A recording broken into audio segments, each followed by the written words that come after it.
અમદાવાદમાં ડ્રગ્સ વિરુદ્ધ પોલીસે વધુ એક મોટી સફળતા મેળવી છે। એલસીબી ઝોન 7 અને વાસના પોલીસની સંયુક્ત કાર્યવાહીમાં મધ્યપ્રદેશથી એમડી ડ્રગ્સની ડિલિવરી કરવા આવેલા એક પેડલરની ધરપકડ કરવામાં આવી છે। મળતી માહિતી મુજબ આરોપી સાબિર ઝફર અહેમદ શેખ, જે મધ્યપ્રદેશના મંદસૌરનો રહેવાસી છે, તેને વાસનાની એક હોટેલમાંથી ઝડપી પાડવામાં આવ્યો હતો। પોલીસે તેની પાસેથી 194.780 ગ્રામ એમડી ડ્રગ્સ, રોકડ રકમ અને મોબાઈલ ફોન સહિત કુલ ₹5.84 લાખનો મુદ્દામાલ જપ્ત કર્યો છે। તપાસ દરમિયાન ખુલાસો થયો છે કે આરોપીને ડ્રગ્સની ડિલિવરી બદલ માત્ર ₹5,000 કમિશન મળતું હતું। પોલીસે હોટેલના રૂમમાંથી ₹2.37 લાખની રોકડ રકમ પણ કબજે કરી છે। પ્રાથમિક તપાસમાં સામે આવ્યો છે કે મંદસૌરનો ઇમરાન અફઝલ ખાન પઠાણ આ સમગ્ર રાકેટનો મુખ્ય સૂત્રધાર છે। પોલીસની નજરથી બચવા માટે આરોપીઓ નીડ ટુ નો બેસિસ નામની મોડસ ઓપરેન્ડી અપનાવતા હતા। પોલીસને શંકા છે કે આરોપી અગાઉ પણ અમદાવાદમાં અનેક વખત ડ્રગ્સની ડિલિવરી કરી ચૂક્યો છે। સમગ્ર મામલે એનડીપીએસ એક્ટ હેઠળ ગુનો નોંધી આરોપીની ધરપકડ કરવામાં આવી છે। કોર્ટે આરોપીના 4 દિવસના રિમાન્ડ મંજૂર કર્યા છે, જ્યારે મુખ્ય આરોપી ઇમરાન પઠાણની શોધખોળ માટે પોલીસે કાર્યવાહી વધુ તેજ કરી છે। રિપોર્ટર શરીફ ખાંચી, અમદાવાદ। ડીજીપી एवं सीपी श्रीની સૂચના એવं માર્ગદર્શન હેઠળ અમદાવાદ શહેરના ડ્રગ્સ ફ્રી બનાવવા માટે અમદાવાદ પોલીસ કાર્યરત છે। એ અનુસંધાને એલસીબી ઝોન 7ને 22/6/2026ની બાતમી મળી હતી કે વાસના પોલીસ સ્ટેશન વિસ્તારમાં એક હોટલમાં એક ઇસમ રોકાયેલા છે, જે એમડી ડ્રગ્સની ડિલિવરી કરવા માટે મધ્યપ્રદેશથી અહીંયા આવ્યા છે।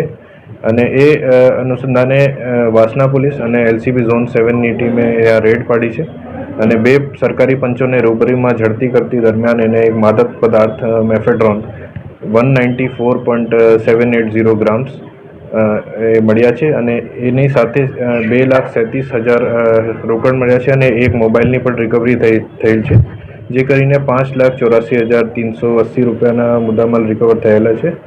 અને એ અનુસંધાને વાસના પોલીસ સ્ટેશનમાં એનડીપીએસ એક્ટ 8C, 22C અને 29 મુજબ ગુના નોંધાયેલો છે।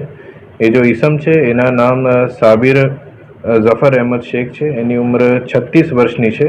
એ મંદસૌર મધ્યપ્રદેશ જિલ્લાના રહેવાસી છે અને મજૂરી કામ કરે છે। અને તે ત્યાંથી એના મિત્ર ઇમરાન અફઝલ ખાન પઠાણ, એના એ જો માસ્ટરમાઇન્ડ છે ઇમરાન પઠાણ, એના માદક પદાર્થ ડિલિવરી કરવા માટે અહીંયા આવ્યા હતા। સર ક્યાં એ ઇમરાન પઠાણ જો છે એ માસ્ટરમાઇન્ડ છે અને એ નીડ ટુ નો બેસિસ ઉપર જો એના ડિલિવરીવાળા હોય છે એને ઇન્ફોર્મેશન આપતા હતા। એ ઇન્ફોર્મેશન જેમ કરીને કે તમે ત્યાં જવાનું છે એ ઇન્ફોર્મેશન, અને એ પછી બીજી કંઈ લોકેશન પર જવાનું છે અને ત્યાં કોને પાસેથી રોકડ લેવાનું છે કે કેશ લેવાનું છે, એ નીડ ટુ નો બેસિસ ઉપર જાણકારી આપતા હતા।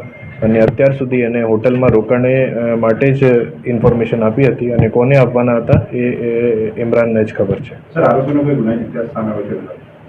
આરોપીના અત્યાર સુધીમાં કોઈ ગુનાહિત ઇતિહાસ છે નહીં, પણ અગાઉ પણ એક વાર અહીંયા ડિલિવરી માટે આવ્યા હતા, એની પ્રાથમિક ઇન્ફોર્મેશન છે।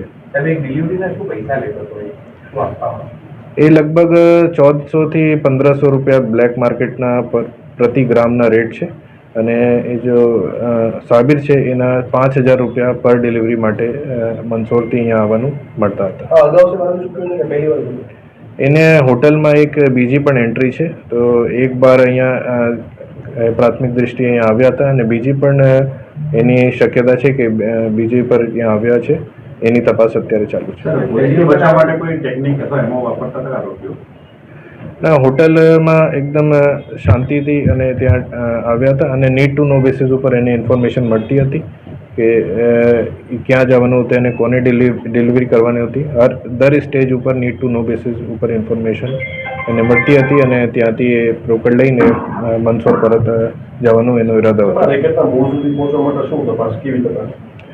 અત્યારે ઇમરાન ઉપર ફોકસ છે અને ઇમરાનને મંદસૌરમાંથી એની ધરપકડ એકવાર થઈ જાય તો આનો રેકેટનો ભાંડાફોડ થઈ જશે।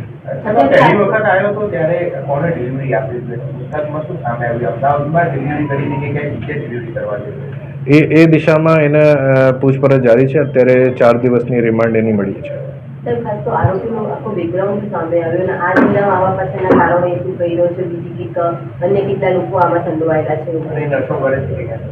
એ 36 વર્ષના છે અને મંદસૌર એમપીના મૂળ રહેવાસી છે। અને એ મસાલાની ફેક્ટરીમાં મજૂરી કામ કરે છે અને ડ્રાઇવિંગના પણ કામ કરી છે, બટ એક્સ્ટ્રા ઇન્કમ માટે એને એ ડિલિવરીના કામ પણ શરૂ કર્યા છે. ઇમરાન એનો ફ્રેન્ડ છે, 10 વર્ષથી એની ઓળખ છે, અને ઇમરાનના બીજા પણ એવું જ ડિલિવરીવાળા છે, એને દિશામાં અને તપાસ જારી છે.